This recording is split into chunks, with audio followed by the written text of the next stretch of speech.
Alright guys, I'm back for the news, and I deleted my video from last week like I said I was going to at the end of this week. So I'll be back for more anime news, and hopefully not delete this one next week. I'm not gonna say what reason why, because YouTube.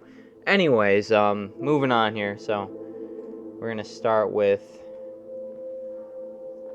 the Queen's lawyer is now helping Activision fight the blocked Microsoft Activision in UK. This Activision Blizzard deal can't stop getting any more bizarre than it already has been. Both Activision Blizzard and Microsoft have seemingly lawyered up in a big way for the upcoming appeals process. Both Activision Blizzard and Microsoft have reportedly hired high-profile lawyers to lead their appeals on the recent decision by the UK's Competition and Markets Authority to block their $68.7 billion merger. According to the Financial Times, Activision Blizzard has hired Lord David Pennock KC, who previously represented Queen Elizabeth II. Does this guy freaking have a royal title? My God. Boris Johnson and Princess Diana Pennock's works for Blackstone Chambers, and his clients have also included the Prime Minister, the UAE, and the entire Kingdom of Saudi Arabia. More recently, he represented Boris Johnson amid the former Prime Minister's Partygate scandal. Microsoft has retained the legal services of Daniel Beard KC on, wow, I can't even, that name, I don't know, of Monkton Chambers. According to the Telegraph, Beard is described as a big player in the market of legal matters pertaining to competition policy, public policy, and regulatory matters. GameSpot has contacted Activision Blizzard and Microsoft in an attempt to confirm the details about the legal teams representing each of the companies in their appeal process. According to the Financial Times, Microsoft Activision Blizzard will file appeals independently with the UK's Competition Appeal Tribunal. This is expected to be a challenging process, which is why Activision Blizzard and Microsoft lawyered up in the way they have.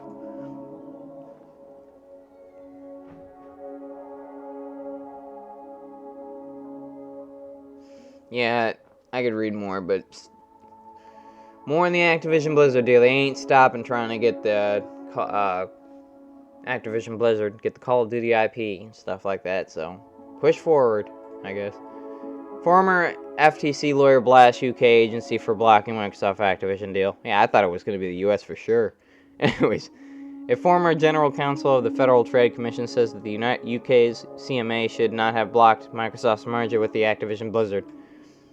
Everyone has an opinion on the blockbuster merger of Microsoft Activision Blizzard, but not everyone has served as the top lawyer for the Federal Trade Commission.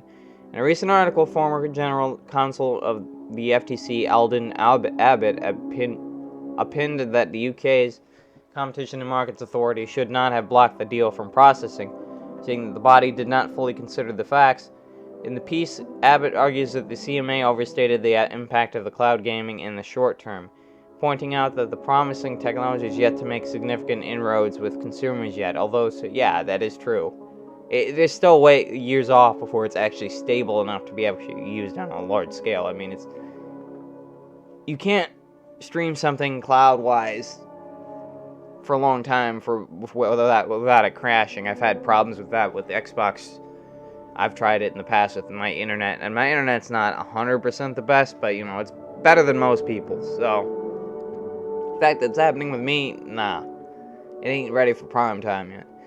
Technology is yet to make significant inroads with consumers yet. Although cloud gaming does not require the purchase of specific gaming devices, it does require substantial bandwidth, stable internet connections right there, and subscriptions to particular services, he writes. He also agrees with the common argument advanced by advocates of the deal, which is that Microsoft is unlikely to remove Call of Duty from PlayStation. Unlikely. There you go. Because it simply makes so much money, and the company faces competition from many other players in the space besides Sony. He concludes by stating that the decision may threaten similar efficiencies generating acquisitions in the future. It's worth noting that the CMA's initial decision has been made. The case is still ongoing with the Microsoft Activision is appealing the decision. So they're going to go forward with it. They're going to continue pressing forward into the abyss to get this deal done. No matter how much money they have to burn through to get it done. Microsoft is bound and determined. Anyways, moving on. These are a lot of the articles from the last week, guys. PS5 Showcase coming soon, report says the PlayStation Showcase should take place the week of May 25th. We'll have to wait and see. This is rough rumors, but, you know. The major gaming outlets are talking about it, and it's most likely going to happen. A PlayStation Showcase event coming the week of May 25th, according to reporter Jeff Grubb of the GameSpot sister site Giant Bomb. Of course, plans can always change, but the Grubbs said that this is accurate as of now. Another person, Zuby Tak, said on Twitter, said that the event should happen on May 25th or June 1st. Officially, Sony has not made any announcements. GameSpot has contacted the company in an attempt to get more details. They have the event starting, I think, in June for the Summer Game Fest and stuff like that in the Xbox event. So if PlayStation's going to do an event, I would imagine they're going to do one before Xbox does. That's just how I see it going. But Summer Game Fest, Xbox Bethesda Showcase, Starfield Direct, see all these right here. Basically what I just said, there's a lot of events coming up. It just seems like PlayStation would be best off doing them beforehand. EA CEO, video games will be one of the greatest beneficiaries of AI. Yep, AI has mostly been produced through gaming from what I can understand. I mean, yeah, I've probably seen it more in video games than I have in any other field ever since like they became a thing. But look no more than bots in games and stuff like that. Amidst a recent new wave of interest in AI technology, a number of gaming companies have lately been addressing what this means for them in their businesses. Count EA among them now, as CEO Andrew Wilson and CEO Laura Miley, I have no idea, I'm not going to try to butcher that, address the future of games and AI and EA on the company's Q4 earnings call. Addressing a question about AI, Wilson began by saying that the games industry would probably be one of the greatest beneficiaries of AI. He described AI as an argument to, so we can make crappier games. I'm joking, partially. Some of the games recently have not been good, outside of Jedi Survivor, which I just finished beating. Really stellar story, just buggy as all hell, and it crashed on me 5 times. Beside the point, EA's team has a way to allow players to create content with EA's worlds. However, he has addressed some fears about AI in the most recent reassuring way. The fear of displacement of the workforce is something we read a lot about, and we talk a lot about. Wilson said, as we think about every revolution over the course of time, from agricultural revolution to industrial revolution and on, has been displacements of the workforce. Yeah, AI is going to completely decimate workforces. I have a feeling it's going to do that because it's completely different from the industrial revolution and agricultural revolution. Today, every job is at risk, from my point of view on that. And the meaningful increase in workforce opportunities over the longer term. Our hope is that AI represents the same opportunity, and I don't know about that. Working very closely inside of a company to ensure that our people benefit in the way and actually facilitate them to do more things. I don't know. New Colgate Total Black Pro release dissolves and lifts that. And this one I kind of found wild. And you got the Division under Take-Two Interactive and Game Freak. Pokemon's well-known. I think, I don't know if they publish them or whatever, but you know what I mean. They're making a game together, which I never thought I'd see this odd pair ever make a game. GTA parent company Take-Two Interactive active publishing label Private Division is partnering up with the Pokemon developer Game Freak, I guess their developer, for a new game. Details are still scant, but the Private Division said this will be a brand new action-adventure IP currently in the works under the codename Project Bloom. It'll be interesting to see frickin' Game Freak in the title screen for this, for whatever game they have going, you know. I'm used to seeing that in Pokemon games or anything having to do with Nintendo. The first piece of concept art has been released, and it is very striking. A person seemingly wielding a sword stance in the middle of the frame, staring into a deep woods with gorgeous colors bursting through the background. Whether or not this is a teaser art, it is indicative of the final art style for the game is unknown, but it's gorgeous all the same, and a distinct departure from the style most associated with Game Freak. Yeah, they're trying different things. Game Freak director Kota Furushima said the Project Bloom will be bold and tonally different from the company's past games. From the beginning, Private Division was the publisher we wanted to work with at our new game. Their track record and global expertise gives us all the confidence to create a sweeping new action game, adventure game that we can't wait to share more about in the future, Furushima said. Private Division boss Michael Warzo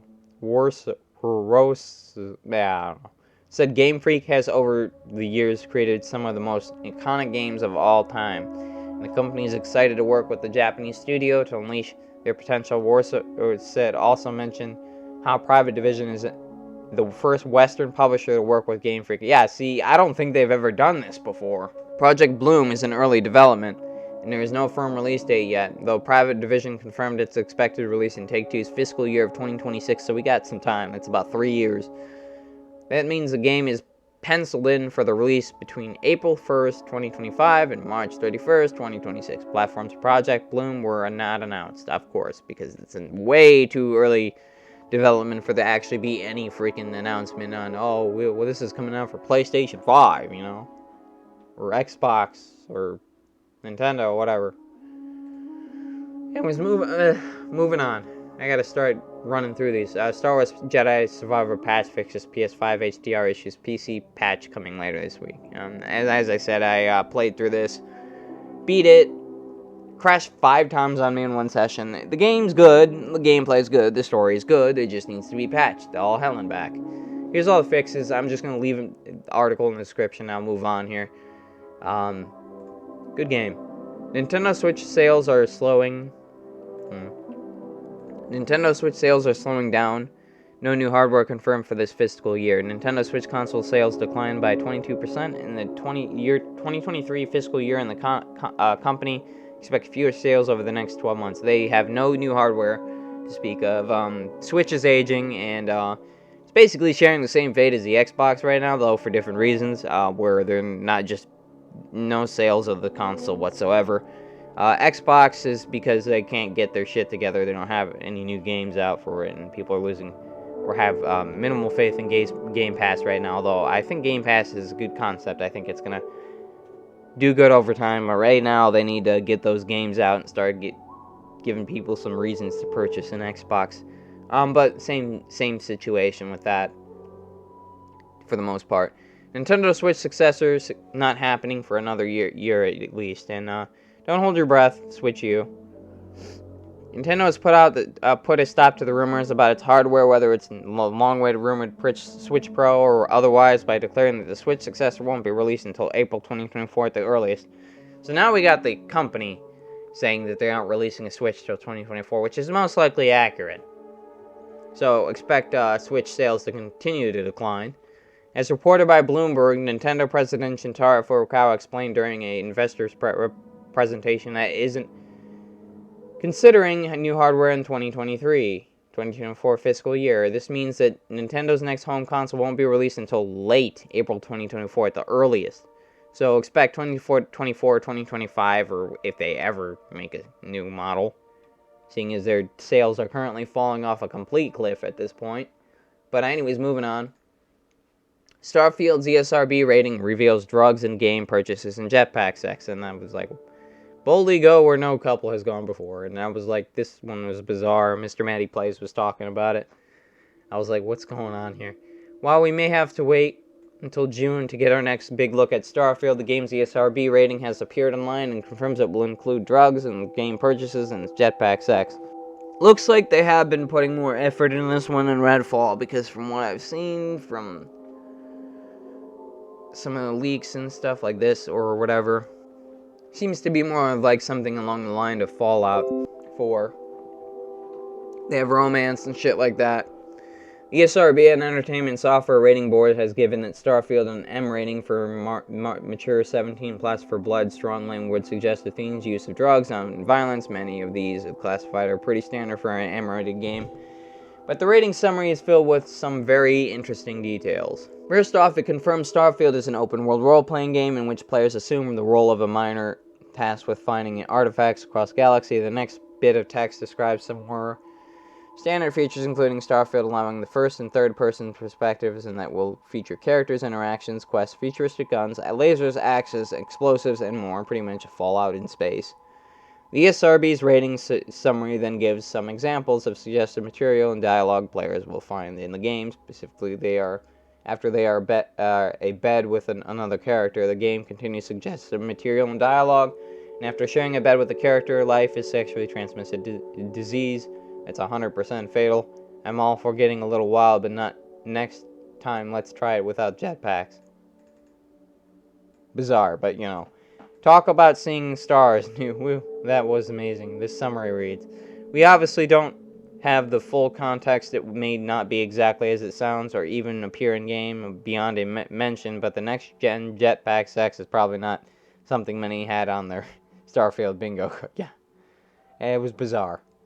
Let's just say. I was like, what the frick is going on here? Anyways, moving on. Looks like assuming it's not buggy on launch, it looks like it's going to be a good game. I'll have to wait and see, though. I don't want to... I've been too disappointed one too many times. But Xbox exec hints at bringing quick resume-like features to Windows. And you want to pick up where you left off, and you want to be immediately ready to go. I don't even use this feature on my Xbox, to be honest with you. I know it exists, I just don't, for the most part. I don't really switch between a lot of apps. Honestly, with the way Jedi Survivor was the other day, I honestly wouldn't have used it with that, because I almost would have guaranteed a freaking crash at that point. The ROG Rally Asus new handheld gaming PC might be getting free features like quick resume and down the road. In a launch event celebrating the release of the Asus ROG Rally, supported by The Verge, Ron Sons, the head of Xbox Devices, talked about the device and how to improve experience. This includes possibility of implementing features like quick resume or something similar to it on Windows. Microsoft has implemented quick resume feature, but is exclusively available on Xbox Series X S consoles. The feature is yet to make its way onto Windows PC. And I'm pretty sure the Xbox Series X and S consoles hardware are built for that. I don't know if there's you can do that on PC. We'll have to wait and see, but they're designed in a way to make it possible on Xbox. I have no idea if they can pull that off on PC or not. Just me. Moving on. Last one for today, and Fallout Vaults were originally had a purpose straight out of Starfield. I have a feeling this is going to tie Fallout universe, Starfield universe together. I mean, there's already aliens in Fallout, so I don't know, something that just came to mind when I read this. They were initially meant to send people to space, he said, hoping they would find a new planet to live on. This is, of course, harkens to the upcoming Starfield plot to mind, where humans have already begun space exploration, colonizing planets. I can see a loose, representation between the universes of Fallout and Starfield. I just have that weird feeling in my head. In the Fallout series, the entire world has been affected by nuclear missiles, leaving some people and creatures to mutate, while those lucky enough not to be affected by the radiation fend them for themselves. It'd be wild to see the barren kind of nuclearized Earth that you kind of see in Mothership Zeta add-on and Fallout 3 kind of pop up as an Easter egg in Starfield. That would be freaking sweet, you know what I mean? The nuclear war was something that the Enclave Fallout faction and U.S. government saw coming, so to prepare for this day, they decided to take their best and brightest to space in hopes of finding a new Earth, but they realized that this couldn't be done before the bombs dropped, and the Vault Tech thought it could use their vaults as trial runs to help get them to space. Kane explains that getting the Vault's dwellers to space would be a multi-generation plan because they needed to figure out how to grow plants really well in the enclosed environment and ensure that the water being used was safe to consume. Every vault, and in some sense, is a test, and this is harkened in the series many times with the cloning, the one with the bunch of guys and the clone, you know what I mean? I don't remember the guy's name. He was annoying, though. In short, the vaults were originally made to solve the sorts of problems that they may encounter while in space. This makes sense because the games in Fallout 3, Fallout New Vegas, and Fallout 4, you can find vaults with horror stories of people being cloned, plants coming to life, and so much more. Every vault was in some sense a test, Kane said. Even though this idea was conceived after Fallout 1 was completed, Vault 13 fits into the concept too, as the vault wasn't designed to work and they wanted to see how long one of the vaults would last. And so the overseer of the generation, overseers, and there were, told to keep people in, and when they had something malfunction, they were originally told try to figure it out, how to fix it. We don't want anyone leaving, according to Kane. The Vault were never meant to release people back so that they could repopulate the Earth, Kane said. The plan didn't make any sense, but Vault Tech making experimental beds for space exploration did. There you go. Straight from the developers themselves, I think. I have no idea. I'm just assuming this is from them. Yep. I could see them tying it in with Starfield. Anyways, guys, that's all for today. This little last one was kind of interesting to me because I'm a big fan of the Fallout series. But any news I don't get here, post on my Twitter, and I'll see you guys later. Bye. As always, sources used in the video will be in the description below. Drop me a like and subscribe. If you like my videos, please ring the bell. I'd greatly appreciate it. Any news I don't get here, I'll post on my Twitter, and I'll see you guys in the next video.